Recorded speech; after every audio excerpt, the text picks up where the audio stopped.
My wife kicked me out of my house because I chose to be with my dying mother over the birth of our baby. Now she's on her knees begging me to accept her apology. We are expecting our first child soon. My mother, who is 70, was diagnosed with stage 4 cancer and has been hospitalized since it is so bad doctors say she will not survive since treatments aren't working well on her. My dad died when I was young, and my mom took care of me while working 2 jobs so that I could have a good life. I feel I owe everything to my mother. I bought her a house and whatever she needed so that she could live her older years well since we had to struggle so much. When I got home from work and visited my mom, my wife and I were talking, and she asked if you got a call that I was in labor or your mom was going to die, who would you pick? I told her I would pick my mom. She asked why, and I told her that I wanted to be there to say goodbye to my mom since I would never see her again, and so she would have somebody there in her final moments. She got mad and said what about her and our baby? I told her I would try to be there as fast as I could after my mom, but that most likely wouldn't happen, so I told her not to worry about it. She was still mad and told me to get out of the house. I left, and now I'm at my mom's house. Update 1. I went back home yesterday afternoon. She wasn't there. I assumed she was at her mom's house. She came back in the evening and we had a talk about what happened. She apologized for asking the question and that when she thought about it she understood my answer because she would do the same.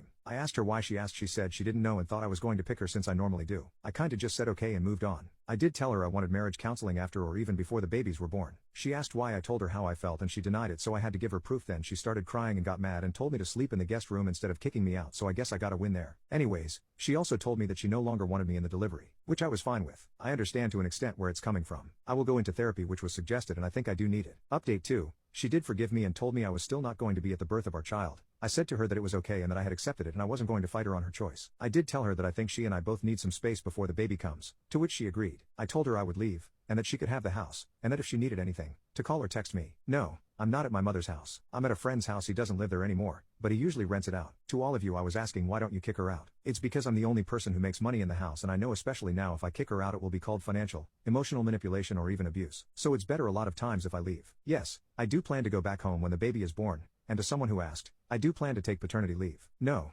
she does not know where I'm at. She didn't ask, so I didn't tell, mainly because her family would be banging on my door. To people who I know are going to ask why aren't you fighting harder to be in the delivery room? I've learned that some things I cannot control, and one thing is people. If she doesn't want me in there I won't be. I do care if she divorces me. I do love her, but I cannot control how she feels, so personally, I won't beg her not to. I will suggest that we get help, but if she doesn't want to, then that's fine. I'm secure. What I mean by that is she will get nothing in the divorce. Does she know that? I don't know. Update 3. Hello people, I have good and bad news. So I will start with the good news. My wife had the baby on January 26th. It's a girl and I love her so much I wanted to name her after my mother, but we found a compromise and her middle name is my mother's name. To the questions I'm going to get about whether was I in the delivery room, I was not. I did ask, but I got a no, and she said she had already told her sister and that she couldn't hurt my feelings, which okay, by then I had stopped caring a lot. The bad news is my mother died a week before my baby was born. A decent bit of her friends came to the funeral, and if you go back up a sentence, I said I had stopped caring a lot. She didn't come to the funeral. She made stupid excuses and I just said forget it. It was nice though. I am mad that she wasn't there when I needed her. So I haven't been talking to her much, so I won't yell at her. We talk about baby and her, and other than that we don't talk. I'll bring up marriage counseling in a few weeks, but for now I'm going to enjoy my baby and love her. Final update.